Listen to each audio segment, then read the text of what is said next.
இயேசு உங்களை நேசிக்கிறார். பிரியமானவர்களே, இந்த நாளில் ஆண்டவர் நம்மளோடு பேசும்படியாக வேதத்திலிருந்து 2 வசனங்களை கூட வாசித்து நாம் அறிந்து கொள்ளக்கூடிய ஆண்டவர் நம்மளோடு இடைவிடுகிற காரியத்தை பார்ப்போம். அது லூக்காவின் புஸ்தகம் 8வது அதிகாரம் 37வது வசனம் 38வது வசனம் இப்படியாக சொல்கிறது. அப்பொழுது கதநேரருடைய சுற்றுப்புறத்தில் உள்ள திரளான ஜனங்கள் எல்லோரும் மிகவும் பயம் அடைந்தபடியினாலே தங்களை விட்டு போகும்படி அவரை வேண்டிக் கொண்டார்கள். அந்தபடி அவர் படவில ஏறி திரும்பி போனார். பிசாசுகள் நீங்கின மனுஷன் அவரோட கூட இருக்கும்படிக்கு உத்தரவு கேட்டான். இயேசு அவனை நோக்கி, நீ உன் வீட்டுக்கு திரும்பி போய் தேவன் உனக்கு செய்தவைகளை எல்லாம் அறிவி என்று சொல்லி அவனை அனுப்பிவிட்டார். அந்தபடி அவன் போய் இயேசு தனக்கு செய்தவைகளை எல்லாம் பட்டணத்தில் எங்கும் பிரசித்தப்படுத்தினான். இயேசு திரும்பி வந்தபோது ஜனங்கள் எல்லாரும் அவருக்காக காத்திருந்தபடியால் அவரை சந்தோஷமாய் ஏற்றுக்கொண்டார்கள்.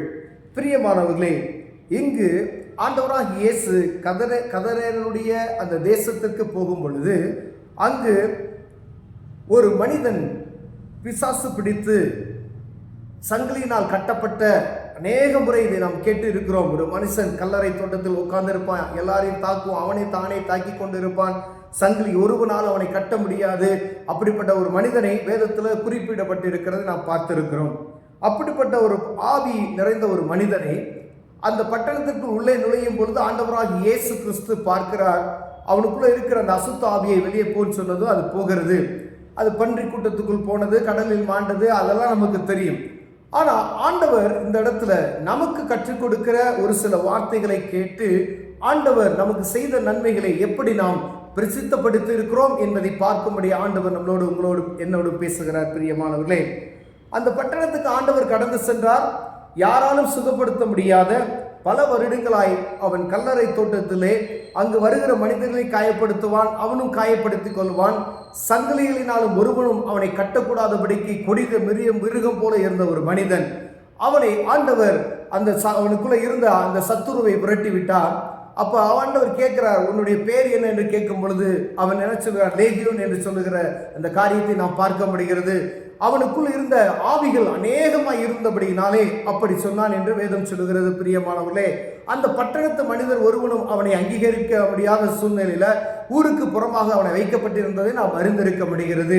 இயேசு வந்து அவனுக்கு சுகம் கொடுத்த உடனே இப்படி நடந்தது. ஒரு பக்கம் பன்றி கூட்டம் கடலிலே மாண்டு போனது. ஆனால் ஒரு மனிதன் சுகமடைந்து அவன் ஆடை தரித்து இயேசுவின் பாதத்தடியில் உட்கார்ந்து இருக்கிறதை பார்த்ததும் அந்த ஜனங்களுக்குள்ள ஒரு பயமும் நடுக்கமும் திகழும் உண்டான வேதம் சொல்லுகிறது. பிரியமானவர்களே, இப்படிப்பட்ட மனிதன், கொடூரமான ஒரு மனிதன் நல்லா சுகமடைந்து உட்கார்ந்து இருக்கிறானே என்று பார்த்து ஒருவேளை சந்தோஷப்பட்டு இருக்க வேண்டும். அப்பொழுது அந்த கதரனுடைய சுற்றுப்புறத்துள்ள திரளான ஜனங்கள் எல்லோரும் மிகவும் பயம் அடைந்தபடியினாலே ஒருவேளை சந்தோஷத்தை அவங்க பட்டிருக்கணும். பாருங்க, அங்க இருக்கிற ஜனங்கள் அந்த மனிதன் சுகமடைந்து விட்டான் என்று சொல்ல அற்புதத்தை அவர்கள் ஏற்றுக்கொள்ள மனதிலாகபடி பிரமித்து மிகவும் பயமடைந்தபடினாலே தங்களை விட்டு போகும்படி அவரை வேண்டிக் கொண்டார்கள். அப்படியே அவர் படையில் ஏறி போனார். பாருங்க, அந்த மனிதர்கள் சந்தோஷப்படலை. ஒரு அற்புதம் நடந்துருச்சு. நம்ம அநேக நேரத்தில் பார்த்தீங்கன்னா ஒரு இடத்துல போய் ஆண்டவர் ஒரு அற்புதம் செய்கிறார். அவங்க யாராவது இருக்கலாம், அந்த கதரேனுடைய நாட்டு மக்கள் யார் என்று நமக்கு தெரியாது. ஆனால் ஆண்டவர் அங்கு ஜனங்களை பார்க்கும்படியே கடந்து சென்றார். ஆனால் அந்த ஜனங்கள் அவரை ஏற்றுக்கொள்ள மனதில்லை. ஆனால் அந்த தெருக்கோடியில் இருக்கக்கூடிய, அந்த ஊர்கோடியில் இருக்கக்கூடிய புறம்பாக்கப்பட்ட ஒரு மனிதனுக்கு ஆண்டவர் அற்புதமான ஒரு சுகத்தை கொடுத்தார். அவன் சுகத்தை பெற்றுக்கொண்டான். அந்த சுகத்தை பெற்றுக்கொண்ட அந்த மனிதனை பார்த்து அந்த ஊர் ஜனங்கள் என்ன செய்றாங்க? ஒரு ஆச்சரியமும் படல, அவனை குறித்து ஒரு கவலைமற்றவர்களாய், ஆனா ஆண்டவரை பார்த்து பயந்து அவரை வெளியே போங்க நீங்க அப்படின்னு சொல்றாங்க. அவங்களுக்குள்ள ஒரு பயம், சுகம் உண்டாயிருச்சு, சந்தோஷமா ஏற்று எங்களுக்கு சுகம் கொடுங்க, அநேக பேர் உள்ள வியாதியா இருக்கிறாங்க அப்படின்னு சொல்லல. ஆனா அவரை உடனே அங்கிருந்து அப்புறப்படுத்தினார். ஆண்டவர் வெளியே போய்விட்டார். பார்க்கிறோம் பிரியமானவர்களே, அந்த ஆண்டவர்கிட்ட வந்து அந்த மனிதன் சுகமடைந்த அந்த பல பிசாசுகள் பிடித்திருந்த அந்த மனிதன் கேட்கிறான், நான் உம்முடைய இருக்கும்படி நான் வேண்டிக் கொள்கிறேன், நான் உம்முடைய வருகிறேன், பின்பற்றி வருகிறேன் என்று சொல்லி கேட்கிற அந்த காரியத்தை நம்ம வாசித்தோம் பிரியமானவர்கள். ஆனா ஆண்டவர் சொல்கிற, இயேசு அவனை நோக்கி, நீ உன் வீட்டுக்கு திரும்பி போய் தேவன் உனக்கு செய்தவர்களை எல்லாம் அறிவி என்று சொல்லி அவனை அனுப்பிவிட்டார். பாருங்க, உனக்கு ஆண்டவர் செய்த எல்லாவற்றையும் நீ போய் உன் குடும்பத்தாருக்கும் உன் இனத்தாருக்கும் உன் ஊருக்காரருக்கும் உன் சகல ஜனத்துக்கு நீ போய் சொல்லு அப்படின்னு சொல்லி அனுப்பிவிட்டார். அந்தபடியே அவன் போய் இயேசு தனக்கு செய்தவைகளை எல்லாம் பட்டணத்தில் எங்கும் பிரசித்தப்படுத்தினான். அநேக நேரங்களில் ஆண்டவர்கிட்ட நாம் அற்புதத்தை பெற்றுக்கொள்கிறோம். எத்தனை பேருக்கு பிசாசு பிடித்திருந்தது, ஆண்டவர் அற்புதமாய் சுகத்தை கொடுத்தார். அவங்களுக்குள்ள இருந்த அசுத்த ஆவிகள் வெளியே போனது. இந்த மனிதனுக்குள்ள போலவே அவர்களுக்கும் சுகம் உண்டானது. நம்ம மனச்சாட்சியில கை வைத்து பார்த்தா ஒவ்வொரு மனிதனுக்குள்ள காணப்பட்ட காரியங்கள், ஒரு வேதனையா இருக்கலாம், மனபாரமா இருக்கலாம், பலவீனமா இருக்கலாம், சமாதான குறைச்சலா இருக்கலாம், வறுமையா இருக்கலாம், அசுத்த ஆவிகளின் தொல்லைகளா இருக்கலாம், பயமா இருக்கலாம், மரண பீதியா இருக்கலாம். அப்படிப்பட்ட அநேகரை ஆண்டவராக இயேசு கிறிஸ்துவின் நாமம் நம்மளை சுகமாக்கி இருக்கிறது. இந்த நாளிலே ஆண்டவர் சொன்னார், அந்த மனிதன்கிட்ட நீ போய் உன் ஜனங்களுக்கு என்ன செய்ய சொல்லு, ஆண்டவர் உனக்கு செய்த காரியத்தை நீ போய் பிரசித்தப்படுத்து அப்படின்னு சொன்னார். அதை சொன்ன மாத்திரத்துல அவன் என்ன செய்யறான் பாருங்க, ஊருக்குள்ள போனான். அவனை பார்த்து பயந்த மனிதர்களாம் ஆச்சரியத்தோடு இவனை பார்க்கிற ஒரு காட்சியை நீங்க மனதால கொண்டு வந்தீங்கன்னா தெரியும். பிசாசு பிடித்தவன், அவன் கலையை தானே கையிலே காலிலே ஆணியா கல்லை வைத்து அடித்துக் கொள்ளுகிறவன், மற்றவங்களை காயப்படுத்தக்கூடியவன், ஒருவனும் அவனை அடக்க முடியாத ஒரு மனிதன், சாந்த குணமுள்ளவனாய் ஊருக்குள்ளே வருகிறதை பார்த்திருப்பார்கள். எங்கும் ஜனங்களுக்கு என்ன செய்யறான், ஆண்டவர் செய்த நன்மைகளை அப்பதான் அந்த ஜனங்களுக்கு புரியுது, இது அற்புதம், இது இயேசு கிறிஸ்து அற்புதம் செய்திருக்கிறார் என்பதை அந்த ஜனங்கள் புரிவதற்கு சில நாட்கள் ஆகிவிட்டது. அப்ப ஆண்டவர் சொல்ல நீ போ அப்படின்னு சொன்னதுமே போய் தாமதிக்காமல் அங்க இருக்கக்கூடிய ஜனங்களுக்கு ஆண்டவர் இவனுக்கு செய்த நன்மைகளை விவரித்து சொன்னான். எத்தனை பேரு ஆண்டவர் நமக்கு செய்த நன்மைகளை பிறருக்கு சொல்லி இருக்கிறோம்? எத்தனை பேர் நொடி பொழுது என்னை பாதுகாத்தாரியா அப்படின்னு நம்மளாம் பேசிக்குவோம். உங்களை நொடி பொழுது பாதுகாத்த தெய்வத்தை எத்தனை பேருக்கு சொல்லி இருக்கிறீங்க? ஒரு அவசரமான ஒரு தேவை, ஒருத்தர் நம்ம மதிக்க மாட்டான், 100 ரூபாய் கேட்டா தர மாட்டான். ஆனா உங்களுக்கு லட்சக்கணக்கில் ஆண்டவர் கையில கொண்டு வந்து அற்புதமா யார் மூலமாக கொடுத்திருப்பாரு. ஆனா அந்த மேன்மையை பிறருக்கு நம்ம சொல்ல மாட்டோம். நீ சாக போற அப்படின்னு சொல்லி ஆண்டவர் சொல்லியிருப்பார், ஜனங்களுக்கு டாக்டர் சொல்லியிருப்பார், நீ மரித்து போய்விடுவேன்னு சொல்லி நாள் குறித்திருப்பார்கள். ஆண்டவராக இயேசு கிறிஸ்து கிருபையாய் சுகத்தை கொடுத்து இன்னைக்கு வரைக்கும் 10 நாள்ல செத்து போகக்கூடிய ஒரு மனிதனை டாக்டர் சொல்லியிருப்பாரு. 15 வருஷம் 20 வருஷம் 50 வருஷம் இப்பையும் ஜீவிக்கிற அநேக மனிதர்கள் உண்டு, ஆண்டவர் கொடுத்த சுகத்தின் நிமித்தமாய், அற்புதத்தின் நிமித்தமாய். எத்தனை பேருக்கு நீங்க போய் ஆண்டவர் கொடுத்த சுகத்தை பிறருக்கு நீங்க சொல்லியிருக்கிறீங்க? உங்க வீட்டுல குடும்பத்துல சமாதான குறைச்சல், கணவன் மனைவிக்குள்ள பயங்கர பிரச்சனைகள், இயேசு அற்புதமாய் சுகம் கொடுத்தார்.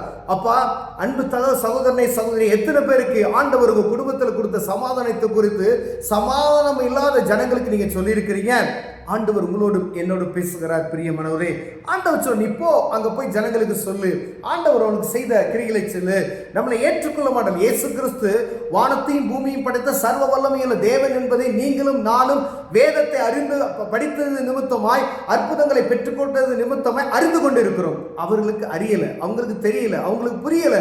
ஆனா ஆண்டவர் உங்களுக்கு செய்த நன்மையை நீங்க போய் அவர்களுக்கு சொல்வீர்களானால் அது சுவிசேஷம்.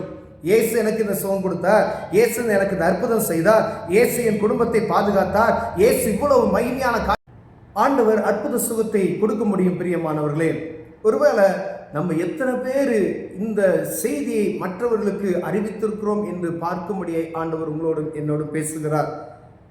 வேதம் சொல்லுகிறது, இயேசு திரும்பி வந்தபோது ஜனங்கள் எல்லாரும் அவருக்காக காத்திருந்தபடியா அவரை சந்தோஷமாய் ஏற்றுக்கொண்டார்களாம். ஒரு நாள் வந்தது, ஆண்டவர் அதே பட்டணத்துக்கு திரும்பி கடந்து செல்கிறார். அப்பொழுது இயேசு கிறிஸ்துவை பார்த்தவுடனே அந்த ஜனங்களுக்கு ஒரு சந்தோஷம். இவர் அற்புதர், இவர் கடவுள், இவர் இயேசு கிறிஸ்து, இவரால் கூடாத காரியம் ஒன்றும் இல்லை என்பதை அந்த ஜனங்கள் அறிந்து கொண்டபடியினாலே அவரை சந்தோஷமாய் ஏற்றுக்கொண்டார்கள். பிரியமானவர்களே, நாம் இந்த நாளில ஆண்டவரை மற்ற ஜனங்களுக்கு எப்படி பிரதிபலிக்கிறோம் என்பதை ஒவ்வொரு தனிப்பட்ட மனிதனும் பார்க்கும்படி ஆண்டவர் உங்களோடு என்னோடு பேசுகிறார். ஒருவேளை ஆண்டவர் எனக்கு செய்த நன்மைகளை நான் பிறருக்கு சொல்லியிருப்பேனாயினால், ஒருவேளை ஆண்டவர் உங்களுக்கு செய்த அற்புதங்களை நீங்க பிறருக்கு நீங்க சொல்லியிருப்பீங்க அப்படின்னா, இயேசு கிறிஸ்துவை குறித்து அவர்கள் என்ன செஞ்சிருப்பாங்க? கொஞ்ச நாளும் அறிந்திருப்பார்கள். அப்ப அவர்களுக்கு ஒரு தேவைப்படும் பொழுது, இந்த இயேசு கிட்ட போனா ஒரு அற்புதம் நடக்கும் ஐயா, இந்த இயேசு கிட்ட போனா ஒரு அதிசயம் நடக்கும் ஐயா, இந்த மரண பயத்திலிருந்து எனக்கு ஒரு விடுதலை அவர் கொடுக்க முடியும் ஐயா, இந்த வியாதியிலிருந்து எனக்கு விடுதலை கொடுக்க முடியும், இந்த பிசாசு பிடியிலிருந்து விடுதலை கொடுக்க முடியும். எத்தனையோ பேர் பாடுகள் பட்டு கொண்டு இருக்கிறார்கள். இப்போதும் நம்ம பூமியில அநேக இடங்கள்ல சங்கிலிகளால் கட்டப்பட்டு இருக்கிற மனிதர்களை நாம் பார்த்து கொண்டு இருக்கிறோம். கேட்டா அவர்களுக்கு அசுத்தாவி பிடித்து விட்டது, சங்கிலியில கட்டி போட்டு வைத்திருக்கிறோம் அப்படின்னு சொல்றாங்க. இயேசு ஒரு நொடி பொழுது சத்துருவை விரட்டி அற்புதம் செய்தார் என்பதை மறந்து போய், ஆண்டவர் இந்த வேத புத்தகத்தில் எழுதி வைத்திருக்கிற அந்த அற்புதத்தை மறந்து போய் சங்கிலியில இன்னும் ஜனங்களை கட்டி வைத்து அவர்களை ரசித்துக் கொண்டிருக்கிறார்கள். பிரியமானவர்களே, இயேசு கிறிஸ்து இன்னும் காலதாமதத்தோடு அந்த காரியத்தை செய்கிறார்கள். ஒரு வார்த்தை இயேசு கிறிஸ்துவின் நாமத்தினாலே அந்த சத்துருவை விரட்டதுக்கு ஒரு நொடி அவர் நாமத்தை பயன்படுத்தினால் போதும், பிசாசு ஓடும். நீங்க ஒரு வாரம் சங்கிலியில கட்டி போட வேண்டிய அவசியமும் கிடையாது. நீங்க அந்த எப்ப போகும் சொல்லி காத்திருக்கிற வேண்டிய அவசியம் இல்லை. விசுவாசத்தோடு இயேசுவின் நாமத்தை நீங்கள் உச்சரிப்பீர்களானால் அந்த அசுத்தாவி அந்த மனிதனை விட்டு உடனே வெளியே போகும். இயேசு சொன்னார், வெளியே போச்சு. அந்த குடும்பத்துக்கு மாத்திரமல்ல, அந்த பகுதிக்கே ஒரு பெரிய சந்தோஷம் உண்டாயிற்று. இயேசு கிறிஸ்துவை அன்போடு ஏற்றுக்கொண்டார். பிரியமானவர்களே, எத்தனை பேர் ஆண்டவரை ஏற்றுக்கொண்டு இருக்கிறோம்? எத்தனை பேர் இந்த காரியத்தில் நம்ம இந்த நாள் ஆண்டவர் உங்களோடும் என்னோடு பேசியிருக்கிறார் என்பதை உணர்ந்து கொண்டிருக்கிறோம்? ஆண்டவர் உங்களுக்கு செய்த நன்மைகளை எவ்வளவு பேருக்கு நீங்க சொல்லி இருக்கிறீங்க எங்களுக்கு தெரியாது. ஆண்டவர் செய்த நன்மைகளை சொல்லுங்க. நீங்க சொல்லதான் ஆண்டவருடைய நாமம் மகிமைப்படும். அவருடைய நாமம் மகிமைப்படணும். ஆண்டவர் விரும்புகிறார். அவர் செய்த நன்மைகளை நீங்கள் ஜனங்களுக்கு சொல்லும் பொழுது பெரிய காரியத்தை செய்வார். பிரியமானவர்களே, கர்த்தர் உங்களை ஆசீர்வதிப்பார். கண்களை மூடுவோம், ஜெபம் செய்வோம். அன்பின் தகப்பனே, ஆண்டவரே, நீர் எங்களுக்கு செய்த நன்மைகளை ஆண்டவரை பிறருக்கு சொல்ல உதவி செய்யுங்கய்யா. தரித்திரத்துல கடந்தோம், உயர்த்தினி. வியாதியில கிடந்தோம், எங்களை சுகமாக்கினி. ஆண்டவரே, மரண பீதியில் இருந்தோம், மரண பயத்தை போக்கினி. பிசாசு பிடியில் இருந்தோம், எங்களை பிசாசுகளுடைய எல்லா கிரிகளை விரட்டினையா. அதுக்காய் கோடி ஸ்தோத்திரம் ஐயா. இதை பிற ஜனங்களுக்கு சொல்ல எங்களுக்கு உதவி செய்யுங்க. இயேசுவின் நாமத்தில் பிதாவே, ஆமென்.